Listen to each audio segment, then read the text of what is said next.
Hello दोस्तों, अगर आप लोग को भी प्रोजेक्ट रिपोर्ट बनवाना है लोन लेने के लिए और काफी ज्यादा कंफ्यूजन है आपको कि इसमें कौन कौन से डॉक्यूमेंट्स लगेंगे, आधार लगेगा, पैन लगेगा या फिर जीएसटी लगेगा या फिर कौन कौन से डॉक्यूमेंट्स लगेंगे, ये वीडियो आपके लिए बहुत ज्यादा इंपॉर्टेंट होने वाली है। आज मैं आपको बताऊंगा कि कौन कौन से डॉक्यूमेंट्स आपके लगेंगे प्रोजेक्ट रिपोर्ट में, जिससे आपकी अच्छे से प्रोजेक्ट रिपोर्ट तैयार हो जाएगी। और प्रोजेक्ट रिपोर्ट बनवाने के लिए आप लोग को इस नंबर पर कॉन्टेक्ट करना है और साथ ही साथ आप लोग को ITR, PF, GST, MSME, tender का या फिर फूड लाइसेंस का कोई भी आप लोग को अकाउंट्स का काम करवाना है तो भी आप लोग इस नंबर पे कांटेक्ट कर सकते हैं। चलिए टॉपिक पे वापस आते हैं। देखिए, सबसे ज्यादा क्वेश्चन यही आता है कि सर इसमें कौन कौन से डॉक्यूमेंट्स की नीड होगी प्रोजेक्ट रिपोर्ट बनाने में। तो सबसे पहले आपका आधार कार्ड, पैन कार्ड।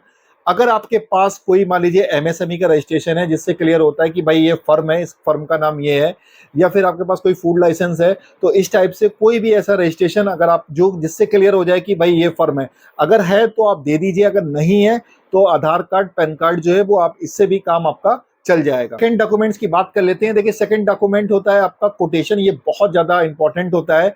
काफी लोग मुझसे कहते हैं कि सर ऐसा करो, आप कोटेशन बना दीजिए 3 लाख रुपए की, 2.5 लाख रुपए की। तो मैं उनको यही बोलता हूँ कि देखिए, कोटेशन जो है वो हमेशा दुकानदार बनाता है। अब इसको मैं थोड़ा सा सरल शब्दों में समझा देता हूँ आपको कि मान लीजिए कि आपको जो है बिजनेस स्टार्ट करना है और आपको किसी मशीन की जरूरत है, तो आप क्या करोगे, उस दुकानदार के पास जाओगे कि भाई मुझे ये मशीन चाहिए। अब आपके पास अभी पैसा नहीं है, लेकिन आप उससे बिल मांग लीजिए कि भाई बिल मुझे दे दो और उसमें जीएसटी भी आप लगा दो, और जो आपका ट्रांसपोर्ट है, मतलब आपकी दुकान से मेरे दुकान तक आने में जो भी भाड़ा आपका खर्चा होगा तो वो भी बना के मुझे दे दो। तो वो दुकानदार क्या करेगा, आपको एक कोटेशन देगा, एक बिल देगा, मतलब उस बिल को ही कोटेशन बोलते हैं।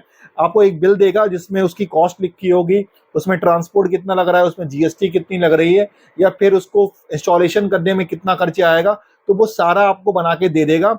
और वही क्या होगा कि जब आपकी प्रोजेक्ट रिपोर्ट बनेगी तो उस कोटेशन में जो भी अमाउंट होगी वो डाली जाएगी कि भाई मशीनरी खरीदने में इनका इतना खर्चा आ रहा है। तो कोटेशन हमेशा आप ध्यान रखिएगा कि दुकानदार बनाता है। चाहे आप कहीं पे भी लोन के लिए अप्लाई कर रहे हैं तो कोटेशन हमेशा आपको दुकानदार देगा, और उसकी जो कॉस्ट होगी वो प्रोजेक्ट में लिखी जाएगी। जब हम लोग प्रोजेक्ट रिपोर्ट बनाते हैं तो कोटेशन की जो भी कॉस्ट दी जाती है वो हम लोग देख लेते हैं। अब बैंक क्या करेगा कि जब आपका लोन पास हो जाएगा तो जितने रुपए की आपने कोटेशन लगाई है, मान लीजिए 2 लाख रुपए की लगाई है, तो वो पैसा उठा के क्या करेगी, बैंक उस दुकानदार को दे देगी कि भाई ये तुमने कोटेशन दी थी इनको। तो 2 लाख रुपए जब इनको मिल जाएगा तो वो क्या करेगा कि जो मशीन है वो आपको आराम से मिल जाएगी। मतलब आपको कोई पे नहीं करना है, बैंक ने उनको पे कर दिया है और वो मशीनरी आपको मिल जाएगी। लोन आपके नाम से हुआ है लेकिन उनको पे कर दिया गया और वो मशीनरी आपको मिल जाएगी। तो ये कोटेशन बहुत ही इंपॉर्टेंट है और आपको दुकानदार से अच्छे से इसको बनवा लेना है जिससे प्रोजेक्ट रिपोर्ट में अच्छे से ये क्लियर हो जाए। तो चलिए नेक्स्ट टॉपिक की बात कर लेते हैं कि जब आपके पास वो मशीनरी आ जाती है तब आपको क्या होता है कि कुछ छोटा मोटा खर्चा चलाना होता है कि सर मुझे जो है वो छोटे मोटे रॉ मटेरियल्स खरीदने हैं, या फिर स्टाफ को कुछ सैलरी देनी है, या फिर और कोई पर्सनल खर्चे हैं ऑफिस के आपके। तो क्या होता है कि आपको सीसी दी जाती है, मतलब कैश क्रेडिट। मान लीजिए आपका मशीनरी में आपने 2 लाख की खरीद ली है और 1-1.5 लाख रुपए जो है वो आपको चाहिए कि भाई बिजनेस को रन भी करना है, कुछ टाइम के लिए खर्चे जो हैं वो आपके लोन से पे होते रहें। तो बैंक क्या करता है कि वो खर्चे जो है वो आपके अकाउंट में देता है जिससे आप अपना बिजनेस को अच्छे से रन कर पाएं, और उसके बाद जो है वो आपकी ईएमआई इंस्टॉलेशन जो है वो स्टार्ट हो जाती है। तो ये पूरा प्रोसेस रहता है प्रोजेक्ट रिपोर्ट बनने का। अगर आप लोग को प्रोजेक्ट रिपोर्ट बनवाना है या फिर कोई भी कंफ्यूजन आप लोग को हो तो आप लोग इस नंबर पर कांटेक्ट कर सकते हैं।